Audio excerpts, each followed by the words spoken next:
Well, it was a range-bound week that saw the Nifty and the sensex end with cuts of over 1%. IT stocks were the biggest laggards. The index itself fell 5% for the week, marking its biggest fall since December of 2022. On this week's edition of the Editors Roundtable, we have many questions that we're going to try and answer. Have the markets bottomed out? FIs have turned buyers in April. Are non-ESG stocks back in vogue? And we put the spotlight on the EV subsidies. I'm Sonia, and joining me are the editors, Anuj, Nigel, Nimesh.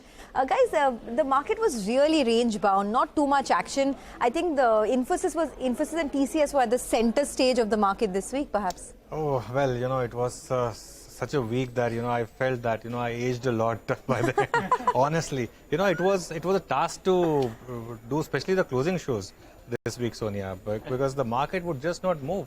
Just when you thought about, today, for example, just when you thought about, okay, finally there's a breakdown or a breakout, the market would immediately come back like a spring. It's almost like a magnet.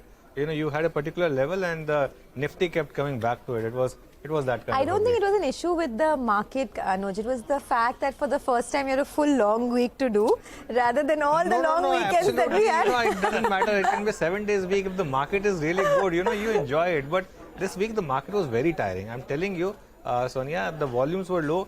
It was tough to sort of get trading ideas for this week. It was almost everything. Traders would be complaining that, both sides their stop losses are hitting. It was like the test match, right? And at least in the test match, you have a couple of sessions that are very good. And that at least makes the week. All the 5 days were so dull. Even on expiry day, on Thursday, normally I'm sure, Anuj, you will be tracking that 3 p.m. move. It was missing. I mean, you had a 25 or a 30-point move, 17,630, I remember the level as well. And it just didn't get past that. So that sort of, just batting out the 5 days, it seemed, that sort of a market. Oh, absolutely. In fact, let me just go through, Sonia, what happened actually. It was such a tight range, except the Monday. And Monday you had an event-driven week. You had the high and the low for the week were made on Monday. That tells you the kind of week that we had.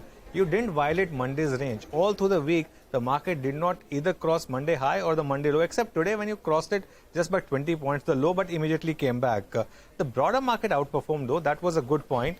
But really the talking point was Infosys. It was a howler after a really long time, and the stock got punished and howled. 12% it fell. And I tell you what, it will have a ramification in the way that next shareholding comes out, because this week Infosys alone, my senses would have seen 4,000 crores of selling by FIIs. So I think that really was something. It pulled the other IT stocks also down. But and I had a very interesting conversation with Rahul today that why FMCG gained was because a lot of fund managers would have pruned exposure to IT and would have taken that to FMCG. So that's the reason FMCG was doing well. IT was one stock, ITC rather was one stock, which really was dominating highlights. And the other thing which happened though was that FI short positioning was down significantly from peak. That's a good thing. My sense is next week is expiry week, and the market is very intriguingly poised. So, for me, I think what Infosys said was very important. TCS spoke about clients deferring their orders. Infosys spoke about some cancellations as well. And that's why Infosys numbers were taken so badly, and hence, the 12% fall that we saw in the stock. But Anuj, you have some very interesting data on the FI numbers. Is there any evidence to suggest that FIs are coming back to our markets? FIs are back with a bang, but with a rider. Okay. So, let me just go to the big wall and explain those numbers, because what, this number comes with a bit of a lag. This is April 1 to 15 data, the first fortnight of April, and this is the data we have taken from NSDL. So it's counted for every rupee, every dollar. And what is interesting is that we have seen the first fortnight buying since the November of 2022, in which the FIs net bought 8,767 crores. And in this fortnight, there were a lot of holidays. So really, this was the fortnight in which a lot of dollars came in Indian market. But this is where the catch is. Outsized amount of buying was there in financials. Almost 4,400 crores, almost half of total FI buying this fortnight was limited to financials, and that's outsized because the weight of financials in Nifty is 37%. And then there was buying in autos, 1,259 crores, and 14% of buying in autos versus weight of about 5%, which is very interesting. There are some other sectors as well where you saw some buying. IT and those FIs will be lamenting it now, of course, 1,000 crores of buying. Metals, there was 670 crores of buying. There was buying in capital goods of 400 crores, but there was, a bit of selling in oil and gas. Now, why I'm saying that it was with a rider? You know what's very interesting? Three stocks really accounted for almost all of FII buying. And just look at the importance of these stocks. HDFC Bank, and I'm taking again this period, April 1 to 15, the stock rallied over 5% in this period, and it contributed 20% of Nifty's rally. The Nifty had a big rally. 20% of this was contributed by HDFC Bank. There was delivery based buying of 3.2 crore shares. And if you go by this delivery volume of 5,300 crores, and then you take into account the FII holding as a percentage of free float, you arrive at a number of 2,000 to 2,500 crores of FII buying. Obviously, you have no way of knowing exact number, but this is an approximate. Now HDFC and HDFC Bank are more or less one stock because they're merging. HDFC rallied 6% in this period, and it contributed 18% of Nifty's rally. So HDFC plus HDFC Bank accounted for 38% of Nifty rally. Again, delivery buying of 1.7 crore shares, which translates into, the next plate would show you the kind of amount, 4,600 crores. Again, 2,500 to 2,700 crores would have been FI buying. Going by the percentage of FI holding in the free float, and in HDFC, entire holding, of course, is free float. That was the kind of buying. And the third stock was Tata Motors. After a long time, we saw a big rally in Tata Motors, 12%. And look at delivery buying in Tata Motors in that period, 4.76 crore shares, which translates into a number of 2,100 crores. And again, by the same arithmetic, roughly 600 to 700 crores would have been FI buying. Now, these three stocks would have contributed about almost 90 to 100% of FI buying. And these stocks accounted for bulk of Nifty's gain. That's why I'm saying FIs are back, but with a rider. It was mainly around 3 or 4 stocks. It's not broad-based yet. Let's see if that broad-based buying happens or not, Sonia. All right, interesting data, Anuj, and just got updated, so good analysis on that one. But Nimesh, what are you picking up in terms of dealing just to take Anuj's point forward on whether the FIs are back, looks like the FIs are back to some extent. And as you rightly pointed out, not on the broader markets, but selectively the large cap buying is happening for sure.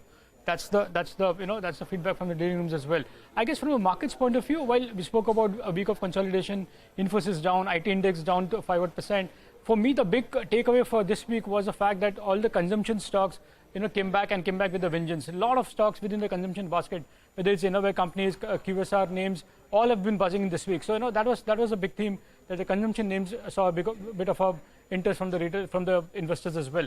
I think the other sector which did well was the pharma. This is the 4th week where the pharma is relatively outperformed, and at the index level itself, the index is up almost 10% now, and individual stocks have rallied between 15, 20, 30%. So pharma has stood out for me this week, but the bigger theme was the fact that the consumption names saw a bit of a bounce back. I guess among all this, the big large cap name to focus is ITC. It's hit a 52-week high today, been a big so ITC is not the stock of the week, but stock of the month. In fact, it's been a stock for the last 2 years now, and from a low of 204, it's now hit a high of 405. So big move in ITC, and that's been one of the consumption names which has done really well. So I guess a lot of that FI money could also be attributed to ITC to some extent in this week's big move across consumption names as well as in ITC. Absolutely. In fact, let's do one thing. Let's invite our guest now. Joining us on the show is Pankaj Tibrewal, Senior Executive Vice President and Fund Manager Equities at Kotak Mahindra AMC. Pankaj, hi, good evening. Thanks a lot for joining us.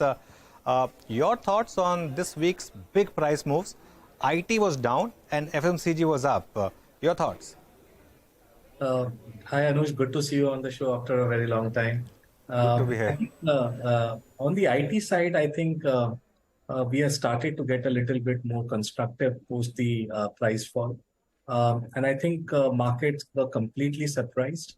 But a common thing which was seen in both the top 2 IT companies was the weakness in North America and the inflexibility on the margin lever side. Going forward, I think for valuations to sustain and for forming a constructive view, people need to take a slightly medium to long-term view on whether this is just a near-term problem or it's a medium-term problem. Our view is that the cloud adoption still is just 30 to 35%, and it will at least take next 2 to 3 years before the entire workload can be moved on to cloud and reach about 60 to 70%. So I think this correction can provide a good opportunity over the next 3 to 6 months to start increasing the IT weight. And also, if you look at IT profit pool as a percentage of total profit pool, it's come down from 14-15% to 9%. During the tech bubble, we saw that coming down to 4-5%, which we are not expecting.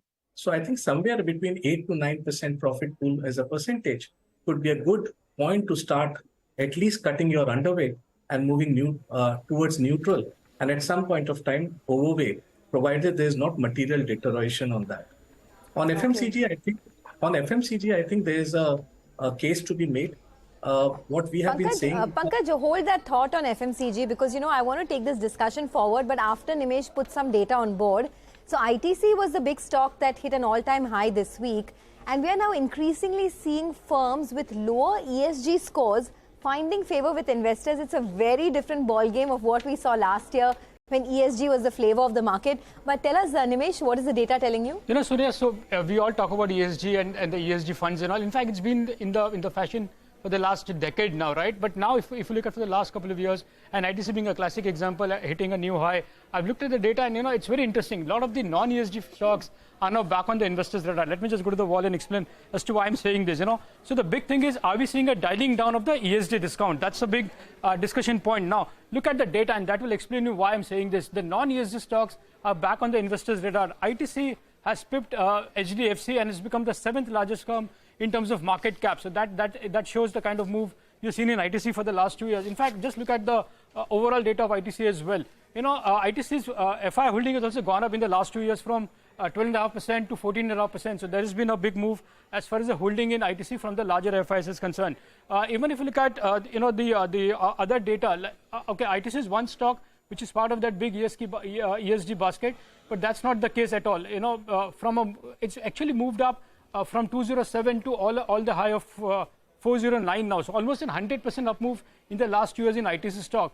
But if you look at, I've just looked at the Nifty 50 companies and companies where there has been a high ESG concerns. And look at the stocks now. HDFC Life, the FI holding has gone up from 26%, 25.5% all the way to 30%. Power Grid stock, the FI holding has gone up from 28 to 32%. Same is the case with NTPC, 12% to 15-16 odd percent. In L&T, the stake has gone up from 22 to 24%. So there has been a big move in holdings of this, these companies. Even Bharti Airtel, ITC. I spoke about ITC, but look at Coal India. Coal India and ITC are the two big names among the ESG basket. Even there, the holding has gone up from 6.5 to 7.5%. So there has been a stake hike in Coal India as well. So this is a Nifty 50, but not only Nifty 50. Even outside of Nifty 50, there has been a big move, and FIs have increased the stake in a lot of stocks. The first stock that stood out for me is GNFC. The FI holding has gone up from 10% to 20%. That's a big move as far as holding is concerned. NCC stake has gone up from 13.5 to almost 20% for FIs. KNR Construction again from 2% to 6%. Insecticides India has gone up from 4.5 to 6.5. So there are a lot of these mid-cap companies as well where FI holding has gone up despite the low ESG score. Garden Reach is one name, Ratnamani Metal is the other name, J Kumar is another stock where the FI holding has gone up from 8.5 to almost 10%. So this is what the real picture says. While we speak about ESG, the non-ESG stocks have done well. In fact, this is not an India phenomenon. Even if you look at globally, things have really changed. The ESG funds have witnessed outflows for the first time in a decade, and that outflow is close to $400 billion. And that's the Reuters data that I'm quoting. And it also says that there is a change of heart among the global investors. So even if you look at the performance of ESG funds, for the first time, the ESG funds have started underperforming the non-ESG funds. So that's clearly the focus that funds have started moving back to non-ESG companies, and that explains the move in ITC. That explains the fact that even in Coal India, the stake of FIs have gone up. And there are a lot of Nifty companies where the low ESG score is low, but the FI holding has started going up, and that shows that the focus is back on non-ESG companies. Okay, thanks a lot, Nimesh, for that. In fact, Pankaj, you were making this point about FMCG, about ITC, right? But it's very interesting, the data that Nimesh put out. ESG funds, which were the darling of the market maybe 2 years ago, now have suddenly lost favor. How do you tie that in with ITC and the fact that it has hit an all-time high? Are you bullish here? Sonia, we can't comment on stock specific, Sure. but just to give you a flavor on FMCG, I think there are two major trends one should watch out for. One is the gross margin expansion. Last 2 years, most of the FMCG companies have been deeply impacted, right from either 5% to 10% on gross margins, led by raw material costs. Most of the companies are seeing reversal on that, and we track raw material index for each and every company. And I can tell you that over the next 3 to 4 quarters, you will see meaningful shift in the gross margins. And a lot of them will not pass on the benefit to the end consumer. And hence you will see margin expansion, which could be disproportionate at the bottom line level. The second thing, if you closely watched on the updates by a few of the companies, some of them have told that rural has started to turn at the margin for good. And I think we brought on this data that in the election year, FMCG actually does well because the money gets spent at the ground level.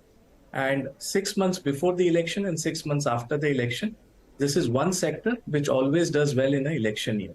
So my sense is that burst of the volume growth is priced in. Margin recovery is likely to be there this year. And hence you can see a decent earnings growth for the sector, which has not been the case for the last 2-3 years. And hence valuations have stagnated. Once earnings growth starts coming, at least the stock prices will track the earnings growth of the sector. And hence I think case to be made for being in FMCG after a long time. Okay, a case to be made for being in FMCG after a long time. The other big story in the week gone by was the possibility of the electric vehicle industry bubble bursting. Now, I'll tell you why.